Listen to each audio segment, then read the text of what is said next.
Well, the garage is halfway cleaned out again, so that means got to be pulling something in.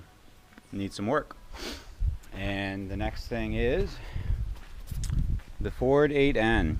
Just dropped the bucket off it, chained up the loader, and dropped off the weight off the back here so that a little easier to move.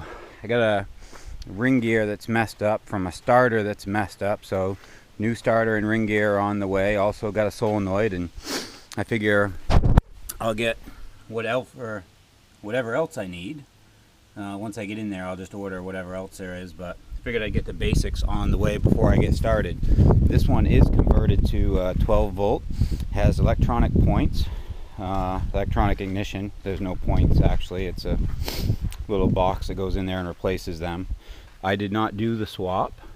It's got the famous $38 Chinese carburetor off of eBay that I've never been able to quite dial it in, and when I do the ring gear at the same time, I'm going to be looking for an original carburetor that I can rebuild or have rebuilt.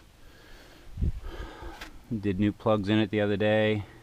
It's got a new fuel bowl and shut off and new cap and rotor button, and yeah, so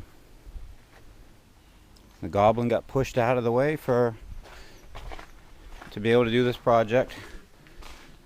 I'll be back on that soon enough.